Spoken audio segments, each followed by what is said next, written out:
خلافت عثمانیہ کا دور اسلامی تاریخ کا سنہرا دور تھا۔ یہ ایک ایسا وقت تھا جب امت مسلمہ کبھی بازنطینیوں تو کبھی منگولوں کے ہاتھوں تباہ ہو رہی تھی۔ ایسے وقت میں امت کو نئی اور عظیم الشان ریاست بنائے جانے کی ضرورت تھی۔ 656 ہجری مطابق 1258 عیسوی ایک ترک سردار ارطغرل غازی کے ہاں ایک بیٹے کی پیدائش ہوئی جس کا نام عثمان رکھا گیا۔ عثمان نے مسلمانوں کی تقدیر بدل ڈالی اور انہی کے ہاتھوں سلطنت عثمانیہ کی بنیاد رکھی۔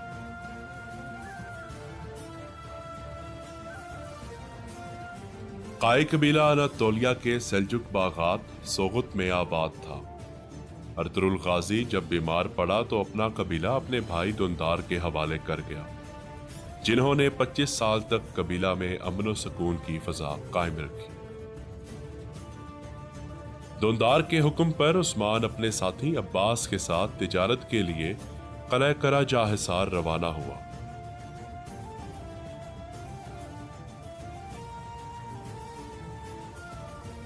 اس قلعہ کے گورنر یورکوینس تھے۔ ارطغرل غازی نے ان کے ساتھ امن معاہدے کی بنیاد رکھی تھی۔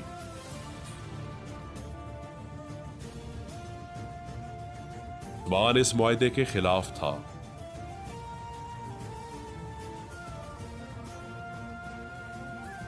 گورنر کی بیوی صوفیہ ایک شیطان صفت عورت تھی جو عثمان کے قتل کا ارادہ رکھتی تھی۔ اس مقصد کے لیے اس نے عثمان کے پیچھے سپاہی بھیجے۔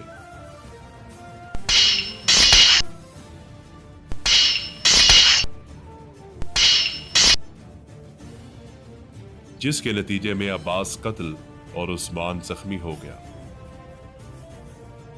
عباس کی وفات کے چند دن بعد عثمان نے گورنر سے ملاقات کا ارادہ کیا۔ اس کو خدشہ تھا کہ غدار محل سے ہی تھے۔ عثمان گورنر کو حالات سے آگاہ کرنے کے لیے محل پہنچا۔ وہاں اس نے گورنر سے ملاقات کی۔ ملاقات کے چند لمحات بعد ہی صوفیہ نے گورنر کے سپہ سالار کاراتوس کے ساتھ مل کر گورنر کو قتل کر دیا۔ صوفیہ چونکہ پہلے ہی عثمان کے خلاف تھی، جیسے اس کو عثمان اور گورنر کی ملاقات کا علم ہوا، اس نے موقع کا فائدہ اٹھاتے ہوئے گورنر کے قتل کا الزام عثمان پر لگا دیا۔